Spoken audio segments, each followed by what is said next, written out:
সম্মানিত মা ও বোনেরা, এই যে দেখেন কচু শাক বাড়ির আশেপাশে হয়ে থাকে।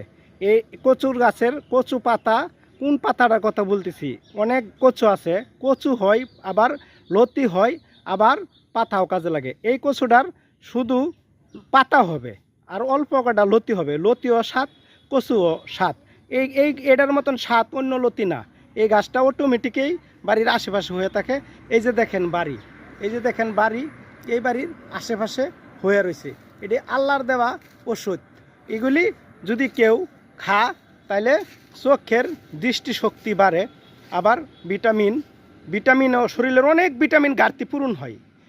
আয়রন, ক্যালসিয়াম, বিভিন্ন ধরনের ঘাটতি পূরণ হয়। তাছাড়া একটা তরকারিও তো হয়ে গেল। তো এই আল্লাহর দেওয়া ঘাস, মানুষের সাথে বেমানি করে, গাছ কোনো দিন বেমানি করে না। আপনারা খায়া দেখেন, এই গাছের পাতা হয়তো কেউ 7 দিন খাইবেন, নাহলে 3 দিন খাইবেন, আবার পরে 8 দিন পরে, আবার 8 দিন পরের থেকে আবার 7 দিন খাইতে নেন, 3 দিন খেতে নেন। যে কোনো সময় আপনি বেশি দিন খান, কম দিন খান, তাতে কোনো ক্ষতি নাই।